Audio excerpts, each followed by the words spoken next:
नमस्कार, आप देख रहे हैं एनबी न्यूज और आपके साथ मैं हूं निशा। मध्य प्रदेश और छत्तीसगढ़ में बुलेटिन की शुरुआत करते हैं। देश भर में आज संविधान दिवस मनाया जा रहा है।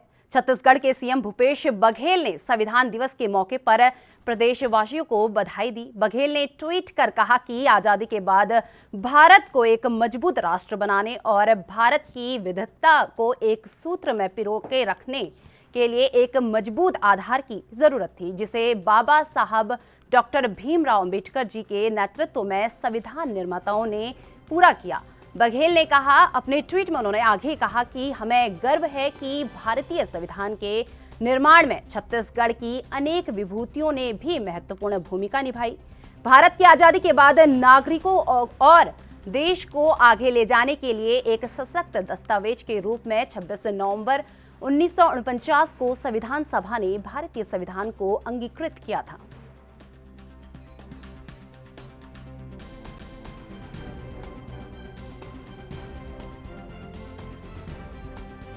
आगामी विधानसभा चुनाव के मद्देनजर छत्तीसगढ़ के सीएम भूपेश बघेल लखनऊ के दौरे पर हैं।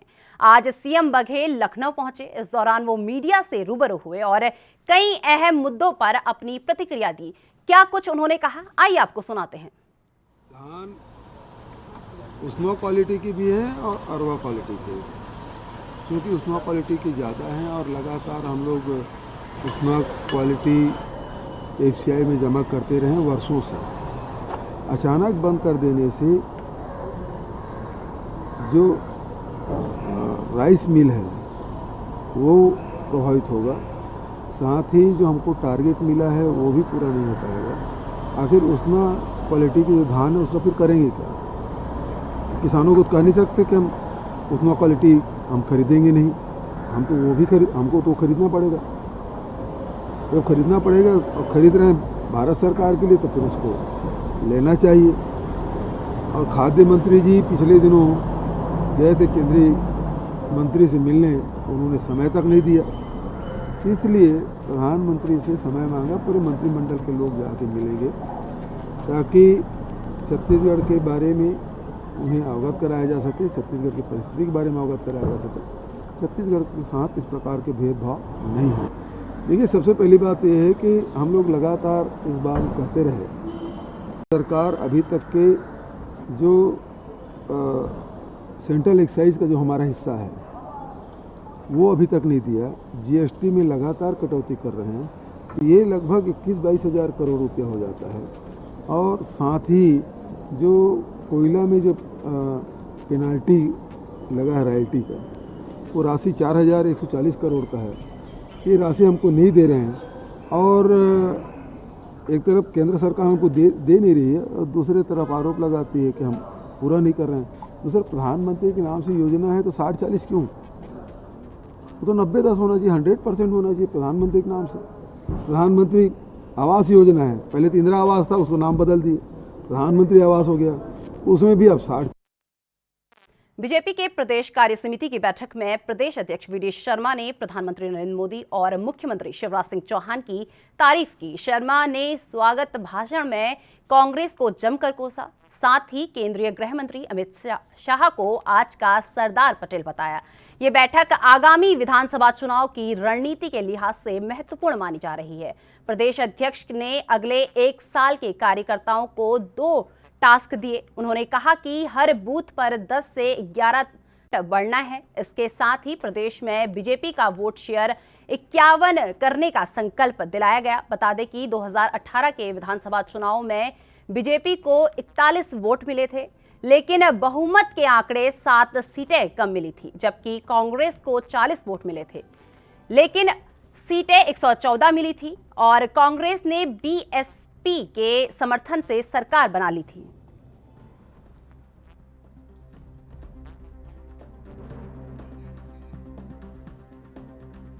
बता दें कि बीजेपी के प्रदेश कार्य समिति की बैठक में प्रदेश अध्यक्ष वी डी शर्मा ने प्रधानमंत्री नरेंद्र मोदी और मुख्यमंत्री शिवराज सिंह चौहान की जमकर तारीफ की। शर्मा ने स्वागत भाषण में कांग्रेस को जमकर कोसा है, साथ ही केंद्रीय गृह मंत्री अमित शाह को आज का सरदार पटेल बताया। ये बैठक आगामी विधानसभा चुनाव की रणनीति के लिहाज से महत्वपूर्ण मानी जा रही है। प्रदेश अध्यक्ष ने अगले 1 साल के कार्यकर्ताओं को 2 टास्क दिए हैं। उन्होंने कहा कि हर बूथ पर 10 से 11% वोट बढ़ाना है। इसके साथ ही प्रदेश में बीजेपी का वोट शेयर 51% करने का संकल्प दिलाया है।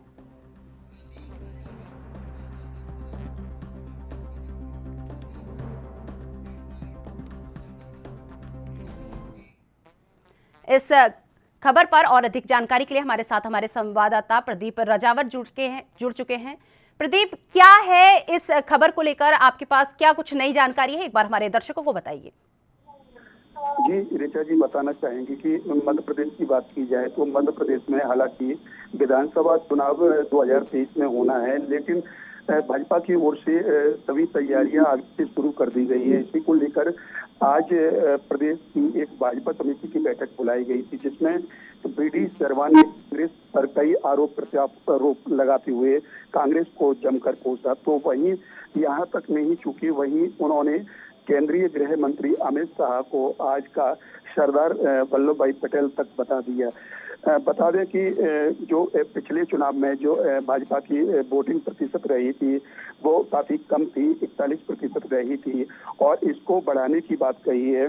भाजपा की ओर से जो बात कही गई है वो वोट शेयर करीब 51% ले जाने की बात कही थी। वहीं जो जीत का बहुमत था उससे 7 सीटें कम रह गई थी, और BD शर्मा ने ये भी कहा कि जो 7 सीटें कम रही थी और वोटिंग प्रतिशत की बात की जाए तो वो भी 41 से लेके 51% तक ले जाने की बात कही। और इस बीच जो कांग्रेस ने BSP के समर्थन से सरकार भी बनाई थी, तो ऐसे में भाजपा की कहीं ना कहीं ये नीति बनाई जा रही है कि पिछले चुनाव की अपेक्षा इस वर्ष जो बहुमत है, बहुमत से भी काफी सीटें अधिक आए और जो वोट प्रतिशत है उसको भी कैसे बढ़ाया जाए। जी प्रदीप, इस बैठक को काफी महत्वपूर्ण माना जा रहा है, क्या आप इसके बारे में और अधिक जानकारी आपके पास है? इस बैठक को आने वाले आगामी विधानसभा चुनाव के लिहाज से काफी महत्वपूर्ण माना जा रहा है। जी बिल्कुल, ये जो आज भाजपा की ओर से बैठक ली गई थी वो निश्चित ही आगामी जो विधानसभा चुनाव है उसकी तैयारियों को लेकर की गई थी, और कहाँ पिछले चुनाव में कहाँ चूक हुई, इन सभी बातों को लेकर उन सभी विषयों पर चर्चा की गई। इस बैठक में जो भी भाजपा की चाहे बात की जाए देश के प्रधानमंत्री नरेंद्र मोदी और प्रदेश के मुख्यमंत्री शिवराज सिंह चौहान की जमकर तारीफ हुई, तो वहीं लगातार कांग्रेस को भाजपा नेताओं की ओर से कोसा गया। BD शर्मा ने अपने कार्यकर्ताओं को ट्रेनिंग देते हुए ये भी कहा कि किस तरीके से हर बूथ पर जाकर अपने जो वोट प्रतिशत है उसको बढ़ाना होगा, और हर बूथ पर करीब 10 से 11% तक वोट बढ़ाने की बात भी सामने आई है। इस बैठक से सिद्ध होता है कि किस तरीके से आगामी जो चुनाव विधानसभा चुनाव होना है उसकी तैयारियों को लेकर ये बैठक की गई थी, और एक ही उनका लक्ष्य है कि भाजपा जो प्रदेश में अभी सरकार है, लेकिन जो सीटें हैं पिछले चुनाव में वो काफी कम आई थी, उन सीटों को बढ़ाने के लिए हर बूथ पर भाजपा की वोट प्रतिशत बढ़ाने के लिए आज बैठक की गई। जी बहुत बहुत धन्यवाद प्रदीप हमारे साथ जुड़ने के लिए।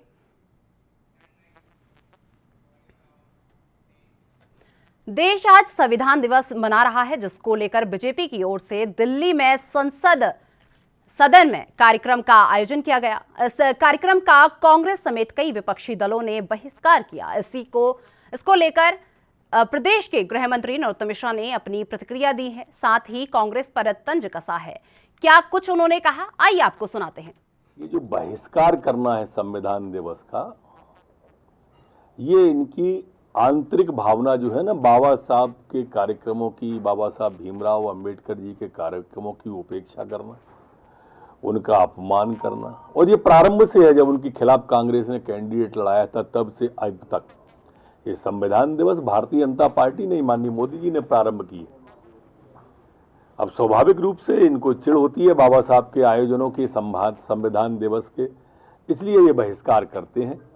ये संविधान के स्वाभाविक रूप से इमरजेंसी लगाने वाले लोग हैं, ये देश के अंदर कांग्रेस के जितने लोग हैं। फूट डालो राज करो की इनकी नीति होती है, वोटों की राजनीति कांग्रेस करती है, इसलिए ये तो बाबा साहब की कहाँ तक वो करेंगे, अपमान ही करेंगे जब करेंगे। मैं समझता हूं कि 2-3 दिन के अंदर पुलिस कमिश्नर प्रणाली अपना मूर्त रूप ले लेगी।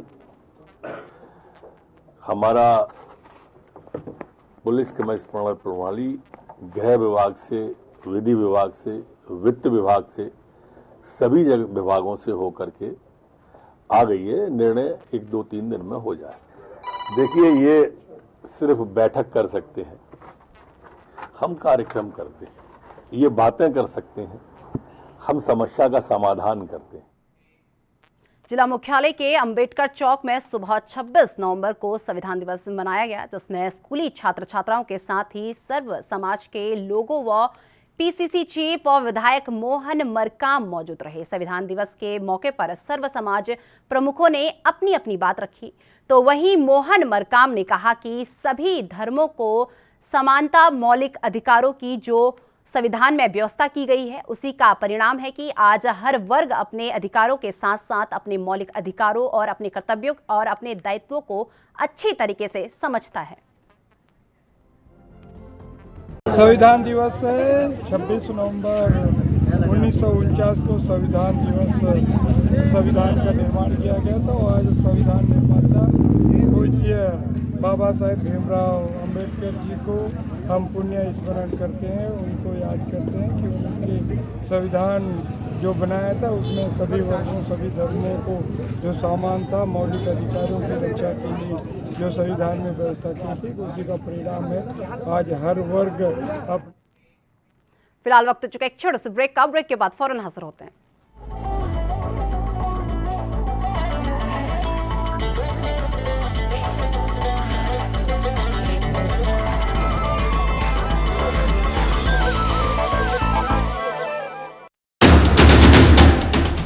राष्ट्र धर्म रात 8 बजे सिर्फ ANB न्यूज पर। महंगाई बिजली की बहुत है, जिधर नाले असी ना बिजली का खर्चा भर सकते, ना अपना होर कोई कारोबार कर सकते। सरकार ਨੂੰ अपील की ਜਾਂਦੀ ਹੈ कि बिजली सस्ती ਕੀਤੀ ਜਾਵੇ ਤਾਂ ਕਿ ਅਸੀਂ ਵੀ ਕੁਝ ਬਚਾ ਸਕੀਏ। ਲੋਕਾਂ ਦੀ ਸੁਵਿਧਾ ਲਈ, ਲੋਕਾਂ ਦੀ ਮੰਗ ਦੇ ਅਨੁਸਾਰ, ਲੋਕਾਂ ਦੀ ਸਰਕਾਰ ਦਾ ਸਹੀ ਫਰਜ਼ ਨਿਭਾਉਂਦੇ ਹੋਏ ਇੱਕ ਬਹੁਤ ਵੱਡਾ ਫੈਸਲਾ ਹੈ ਕਿ ਬਿਜਲੀ ਦੇ ਰੇਟ ਜਿਨ੍ਹਾਂ ਦਾ ਬਹੁਤ ਬੜਾ ਭਾਰ ਲੋਕਾਂ ਦੇ ਉੱਤੇ ਪੈ ਰਿਹਾ ਸੀ, ਉਸ ਦੇ ਰੇਟ ਹੈ 3 ਰੁਪਏ ਪ੍ਰਤੀ ਯੂਨਿਟ, 3 ਰੁਪਏ ਪ੍ਰਤੀ ਯੂਨਿਟ ਘੱਟ ਕਰ ਦਿੱਤੇ ਹੈ। ਪੀਐਮ ਚੰਨੀ ਜੀ ਦਾ ਬਹੁਤ ਬਹੁਤ ਧੰਨਵਾਦ ਜਿਨ੍ਹਾਂ ਨੇ ਬਿਜਲੀ ਸਸਤੀ ਕੀਤੀ ਹੈ। ਜੋ ਬਿਜਲੀ ਸਸਤੀ ਕੀਤੀ ਹੈ, ਇਸ ਨਾਲ ਆਮ ਲੋਕਾਂ ਦਾ ਬਹੁਤ ਫਾਇਦਾ ਹੋਵੇਗਾ। ਪੂਰਾ ਪੰਜਾਬ ਬਿਜਲੀ ਸਸਤੀ ਕਰਨ ਲਈ ਮਾਣਯੋਗ ਮੁੱਖ ਮੰਤਰੀ ਸਰਦਾਰ ਚਰਨਜੀਤ ਸਿੰਘ ਚੰਨੀ ਜੀ ਦਾ ਧੰਨਵਾਦ ਕਰਦਾ।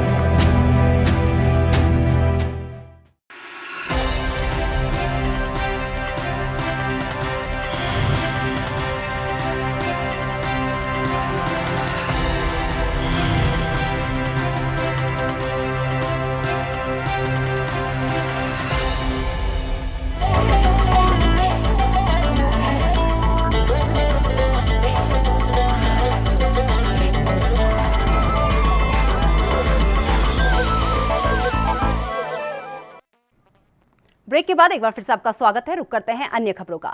मध्य प्रदेश में भाजपा सरकार के मंत्री बिसाहू लाल सिंह स्वर्ण महिलाओं को लेकर अपने बयान में अब घिरते नजर आ रहे हैं। दरअसल स्वर्ण महिलाओं को लेकर मंत्री बिसाहू लाल सिंह ने कहा था कि महिलाओं को समाज में कंधे से कंधा मिलाकर चलने नहीं दिया जाता था।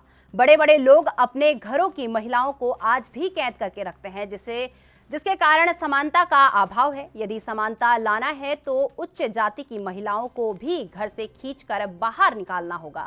इस बयान को लेकर स्वर्ण और क्षत्रिय समाज में भारी आक्रोश है। इसके चलते करणी सेना के जिला अध्यक्ष कुलदीप सिंह भदौरिया के नेतृत्व में परेड चौराहे भिंड में कैबिनेट मंत्री बिसाहू लाल का पुतला फूका और जमकर नारेबाजी करते हुए प्रदेश के मुख्यमंत्री शिवराज सिंह चौहान से बिसाहू लाल को मंत्री पद से हटाने की मांग की।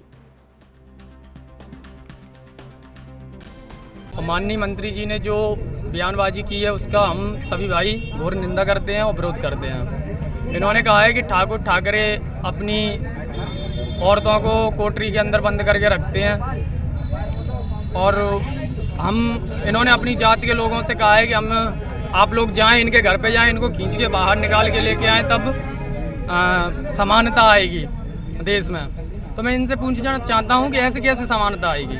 क्या माँ बहनों को खींचकर देश में समानता आती है क्या, जो मंत्री जी ने बयान दिया है? और मैं इनकी घोर निंदा करता हूं और मुख्यमंत्री जी से यही अपील करता हूं संगठन के तरफ से, भाइयों के तरफ से, कि इनको मंत्री पद से मुक्त किया जाए, जो अपने मंत्री पद का पूर्ण रूप से सही तरीके से उसका चालान वो कर नहीं पा रहे हैं। और इन्होंने जो कहा है, तो मैं इनको बता देना चाहता हूं कि राजपूत माँ बहनों ने अपने स्वाभिमान के लिए अपने जोहर कर लिया था, और आगे जो भी अगर संगठन के द्वारा जो आदेश दिए जाएंगे, अगर ज़्यादा विरोध होगा तो हम उनके लिए विरोध करने के लिए तैयार हैं। और बीजेपी सरकार से ईंट बजाने के लिए तैयार है, और श्री राष्ट्रीय राजपूत करणी सेना इसका खुलकर विरोध कर रही है। आज हमने बिसाहू लाहौल जो कि मंत्री है मध्य प्रदेश सरकार के, उनका पुतला फूंका है। उन्होंने कल नारी को लेकर एक बयान दिया था, जिसमें उन्होंने कहा था कि हमारे समाज की महिलाएं धान काटती है, मजदूरी करती है, लेकिन ठाकुर और स्वर्ण समाज की महिलाएं घरों में है, तो अगर उनको समानता का अधिकार देना है तो सब लोगों को खेतों में काम करना पड़ेगा। जबकि उनकी सोच उनकी घटिया मानसिकता को दर्शाती है। अगर महिलाओं का स्तर सुधारना है तो सब लोगों को उनकी महिलाओं को आगे लाना होगा, उनसे मजदूरी बंद करवाना होगी। श्री राष्ट्रीय राजपूत करणी सेना ने पूरे प्रदेश में उनका विरोध चालू कर दिया है। आज हम लोगों ने उनका पुतला दहन करा। इसके अतिरिक्त भी वो जहाँ दिखेंगे पूरी टीम को निर्देशित है उनके ऊपर उनका मुंह काला करें, उनको घसीटे, जैसा भी हो। साथ ही हम सरकार से मांग करते हैं कि आप लोग धर्म की बात करते हैं, संस्कृति की बात करते हैं, तो ऐसे महिलाओं का अपमान करने वाले जो मंत्री है उन्हें तत्काल प्रभाव से मंत्रिमंडल से बर्खास्त करें। और बड़ी विडंबना है कि सरकार के किसी भी मंत्री ने, स्वर्ण समाज के किसी भी व्यक्ति ने नारी के सम्मान का मुद्दा नहीं उठाया। साथ ही हम नारी आयोग की भिंड जिले के बिलाव गांव में विधायक संजीव सिंह उर्फ संजू ने आज जल जीवन मिशन योजना के तहत हर घर टोटी योजना का भूमि पूजन करते हुए कहा कि 3 करोड़ 24 की योजना में 8 बोरवेल एवं 1 टंकी का निर्माण कराया जाएगा, जिससे बिलाव के ग्रामीणों को हर घर टोटी के तहत पानी मिलेगा। अब ग्रामीणों को हैंडपंप की खटपट से निदान मिलेगा और परिवार के हर सदस्य को इस योजना का लाभ मिलेगा। इसके अलावा तालाब एवं कटान के लिए करीब 25 लाख रुपए की स्वीकृति की गई। इसके साथ ही विधायक संजीव सिंह ने भिंड के लिए अपनी बार ओपन जिम, जो कि पूरी तरह बनकर तैयार हुई है, उसका भी लोकार्पण किया, जो करीब 15 लाख की लागत से बनकर तैयार हुई है। विभाग के द्वारा जो ओपन जिम हमको उपलब्ध कराया गया था, और जो प्रांगण का है उसका जो सौंदर्यीकरण और उसको हमने जो डेवलप किया वो नगर पालिका के माध्यम से किया है। ये शहर के लिए पहली ओपन जिम की सौगात है, जिससे यहाँ के रहने वाले जो आसपास सुबह शाम वॉक करते हैं और अपने शरीर के प्रति सचेत रहते हैं, उन लोगों को यहाँ जो हल्की एक्सरसाइज हैं, बुजुर्गों, बच्चे, महिलाओं, उन सब के लिए ये पहली सौगात है। और आने वाले समय में हम शहर के विभिन्न स्थानों में 10 जगह पर ये इस तरह के ओपन जिम लगाएंगे, जिससे शहरवासियों को इसका लाभ मिल सके। आपके द्वारा आज बिलाव में भी नल जल योजना का उद्घाटन कितनी राशि का किया गया? करीब 3 करोड़ 25 लाख रुपए की लागत से बिलाव की जो पंचायत है उसमें ये पेयजल योजना के तहत जो जल जीवन मिशन है कि प्रत्येक घर में टोंटी से पानी पहुंचाने का जो मिशन है, जो सरकार की योजना है, उस योजना के तहत 3 करोड़ 25 लाख रुपए की लागत से आज उस योजना का भूमि पूजन किया गया। उसमें 8 बोर मंजूर हैं। और उज्जैन कलेक्टर आशीष सिंह ने खाद यूरिया को लेकर अधिकारियों NFL, इफ्को और क्रिफ्को के साथ बैठक कर उनको निर्देशित किया कि यूरिया खाद को लेकर किसी भी किसान को परेशानी ना हो। वहीं आपको बता दें कि किसानों को पर्याप्त मात्रा में यूरिया नहीं मिलने की वजह से किसान काफी परेशान हो रहे हैं। वहीं उज्जैन कलेक्टर यूरिया की कालाबाजारी को लेकर अधिकारियों को निर्देशित कर रहे हैं, और इस प्रकार का कोई कार्य करता हुआ दिखता है तो उस पर FIR की जाएगी। वहीं उन्होंने प्रतिनिधियों को निर्देशित किया है कि वे होलसेल डीलर्स को यूरिया प्रदान करने के बाद रिटेल द्वारा मूल्य नियंत्रण पर भी नजर रखें। देखिए, यूरिया को लेके कोई शॉर्टेज नहीं है और आज ही अगर हम लोग बात करें तो 2 रैक हमारी यूरिया की प्राप्त हुई हैं। लगभग 6000 टन के आसपास का यूरिया जो है वो आज हमको प्राप्त हुआ है। आज जो थोड़ा बहुत एक विरोध प्रदर्शन भी हुआ था कि जिस तरीके से यूरिया का डिस्ट्रीब्यूशन हो रहा है उसको लेके कुछ समस्याएं सामने आई हैं और ख़ास तौर पर अभी हमको एक जानकारी मिली थी बड़नगर में यूरिया की कालाबाजारी की। उस पर हमने बहुत कठोर कार्रवाई भी करी थी, ना बल्कि FIR के अलावा ब्लैक मार्केटिंग में हमने उसको जेल भी भेजा, प्लस उसका गोडाउन जो है उसको भी हम लोगों ने तोड़ने की कार्रवाई करी। इसी प्रकार की कार्रवाई अगर आगे भी इस प्रकार की कोई शिकायतें मिलती तो हम लोग करेंगे। पूरे कृषि के अमले को SDMs को निर्देशित किया गया है कि मैंने जो एक धारा 144 में आदेश निकाला था जिसके तहत सभी प्राइवेट दुकानों को अपने यहाँ का जो स्टॉक है उसको प्रदर्शित करना होगा और जो मूल्य है उसको प्रदर्शित करना होगा। यहाँ पर थोड़ा हमको अभी और काम करने की आवश्यकता है, जिसमें हम लोग कल से सख्ती और बढ़ाएंगे। मैं सभी कृषक बंधुओं को आश्वस्त करना चाहता हूं कि हमारे पास में पर्याप्त मात्रा में यूरिया मौजूद है। जितनी यूरिया आपको अभी आवश्यक है कृपया उतनी यूरिया लें। हम लोग अगर आवश्यकता के हिसाब से चलते रहेंगे तो कहीं कोई दिक्कत नहीं आएगी। 2 रैक आ जाई हैं और 1 रैक अभी 2-3 दिनों बाद फिर से आने की संभावना है। कोई भी कमी यूरिया की नहीं है। ग्रामीण क्षेत्रों में अभी भी सोसाइटी के माध्यम से खाद वितरण हो रहा है, पर पर्याप्त मात्रा में खाद अभी तक पहुंचा नहीं है। जिस किसान को 10 बोरी की जरूरत थी उसको 5 ही मिल रही है, जिसको 25 की जरूरत थी उसको 15 ही मिल रही है। पर्याप्त मात्रा में अभी तक भी यूरिया ग्रामीण क्षेत्र में नहीं पहुँचा है। शासन प्रशासन सिर्फ दावे कर रहा है, कागजी तौर पे ये शो कर देता है सबके सामने कि साहब पर्याप्त यूरिया। कोरोना काल के 2 साल बाद लौटेगी शिरपा के घाटों की रौनक। आपको बता दें कि उज्जैन में शनिचर अमावस्या को मौके पर हजारों श्रद्धालु आस्था की डुबकी लगाएंगे। शिरपा में नर्मदा का पानी छोड़ा जाएगा। कोरोना की पाबंदियां हटने के बाद पहली बार शनिचरी अमावस्या 4 दिसंबर को आ रही है। श्रद्धालु 2 साल से सिरपा में डुबकी लगाने का इंतजार कर रहे थे। उनके लिए स्वच्छ पानी और सुरक्षा के इंतजामों के लिए कलेक्टर ने SP और अन्य अधिकारियों से घाट घाट पर जाकर व्यवस्थाएं दुरुस्त करने को कहा है।